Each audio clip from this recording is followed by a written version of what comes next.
What's going on, my podcast family? Welcome back to another episode of Knowing is Knowing. I'm your host, Shad Young, and as always, I appreciate you all tuning in, staying with me, staying with the journey. I appreciate you all so much. My dearest apologies for the delay over the past couple of weeks of episodes. There has definitely been an inconsistency that I'm aware of. Definitely something that I will continue to work on. It's a work in progress. I always say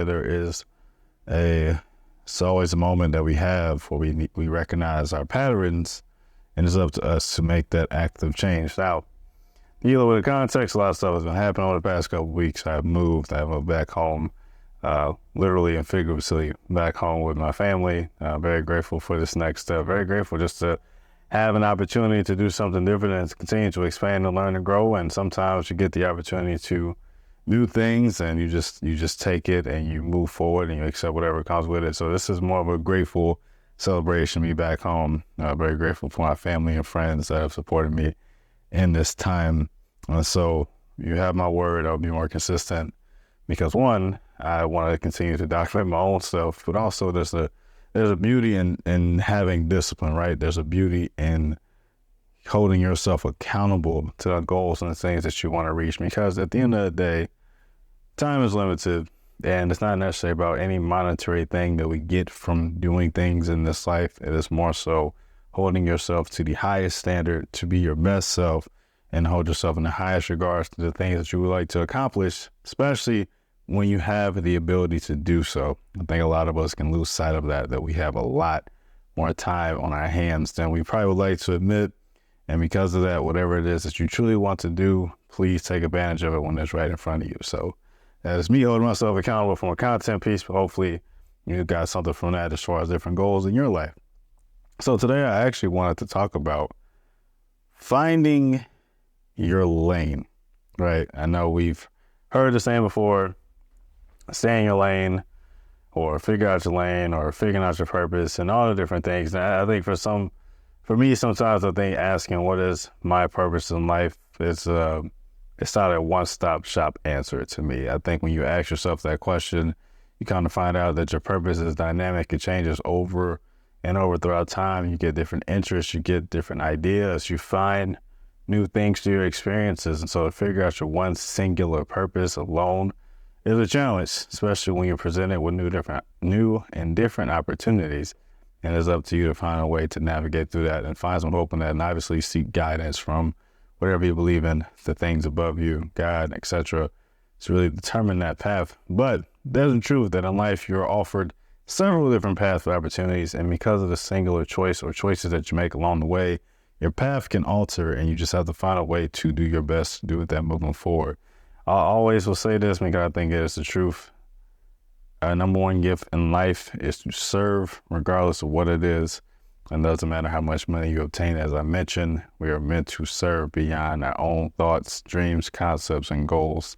So rather you have a desire of running a successful business or being a professional athlete or giving out and doing a mission, you are here to do something greater in service of other people. So please keep that in mind. So when it comes to figuring out your own life path, I always say that you find a way to know what it is you want to do when it's something that comes most natural to you.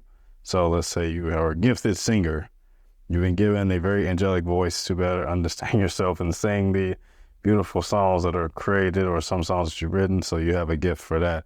I personally have a gift to help people. I've been in counseling for years and want to continue to help people. And so me running away from that gift for a long period of time, I learned that running away from my gift was making my life more difficult because there were so many different routes and avenues that I wanted to take because I was looking at things from a monetary standpoint. And my true belief, my truest belief, that it does not matter what you do, you can be successful in that lane, especially if you dedicate yourself to that craft, if you have the purest intentions at heart, if you find a way to be innovative within each space. I think a lot of times we block our own blessings within our own gifts because we're thinking about the short-term gain of what we can get. So when you think about jobs, a lot of us, when you figure out these different careers, we figure out what is it that we can do to make the most money possible. And I think that's important. Like, let me not dismiss that because again, in today's economy, that is important. But a lot of us are miserable at what we are pursuing because we're doing things that are actually not within ourselves and a calling that's meant for us in our life. And I think that's very important to remember, is that our gifts and our callings aren't necessarily in line with our own desires in this life, right? So again, I think our natural gift in this world is to serve, and our own gifts and talents are giving us a potential to take a different path along that way that we have to decipher, understand, explore, etc. And that comes through time. So do not ruin your gift and opportunities solely because of the short-term game. I think one of the greatest lessons that I learned is that delayed gratification is the ultimate beauty in becoming, one, more fulfilled as a person, but two, really living that life within your gift, because some of our gifts take time to flourish. No matter what is it that you desire to do, if you want to be great at it, it takes time. You have to sacrifice a period of time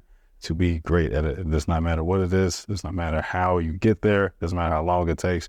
There's a beauty within the process that comes with that time, sacrifice, and understanding that I think we have to remember that's important for us moving forward. Second, I think the people around us, the things that we consume, the influence that dictates our path can also hinder our ability to explore our gifts a bit more. Again, we live in a world that is very deep in comparison. We're very much in an information-driven society. And like I mentioned in a previous video, we're focused on the law of recency. So what we're seeing on an everyday basis, the information we consume and how recent we have consumed it in our own minds, we're making it more difficult for us to really dictate our own decision. What is it that we want to do? Because we're following trends and what is it that's big, cool, popular, making the most money. And we're not thinking about the saturation. We're not thinking about the connections that people have. We're not thinking about the whole story. We're missing out on the whole story. I really do believe we have to be very mindful that a 60-second highlight clip does not tell the whole story. A picture of seeing two people in love and married does not tell the whole story, or kiss, nothing. So we need to stop doing that. Again, we are hindering ourselves and our gifts and the other desires in life because we're comparing ourselves from one person's perspective and their journey versus our own. We don't know the whole story. We're trying to assume, we're trying to fixate there's a faster way to get somewhere, because 9 times out of 10, there is not a faster way. And if you take the fast route also, you're probably most likely to be unfulfilled because your heart wasn't in it in the first place.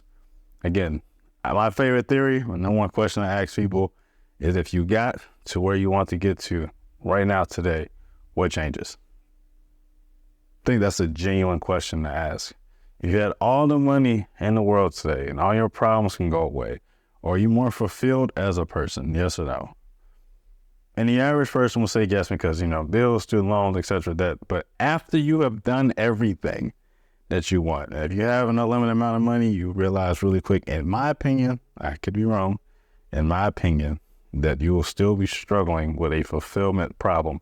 There is nothing external in this world, I truly believe, that will ultimately fulfill us as people. That is money, that's relationships, that's people, that is friends. If you're not happy with yourself and who you are as a person, you will never be fulfilled. If you do not have a connection with something higher than you, regardless of your beliefs, I truly do not believe you will ever be fulfilled in this whole state. Again, that's my opinion. That's what I think, but I think it's the truth. Fulfillment is not about external. It's always internal. A lot of our happiness problems, a lot of our depression, anxiety is inward. It's internal. It takes time to heal, unlearn, deeper dive, self-reflection, all these things, which I like to mention. What always this content is about is continuing to take a deeper dive. So keep that in mind. Your gift comes from a myriad of choices and decisions that you make, the information that you consume, the beliefs that you have within yourself, the beliefs you think about people around you, and what you think is most important. Again, there is not a speed that will determine fulfillment. It is finding fulfillment along the way of the journey that makes everything more meaningful. That's all I got. So I appreciate you all. As always, people, make sure to subscribe to the pod on your favorite audio platform or check me out on YouTube. I promise you it'll be better. More content coming soon. Interviews coming soon. I'm so grateful to be back. I will see you all soon. Until next time, peace. All right.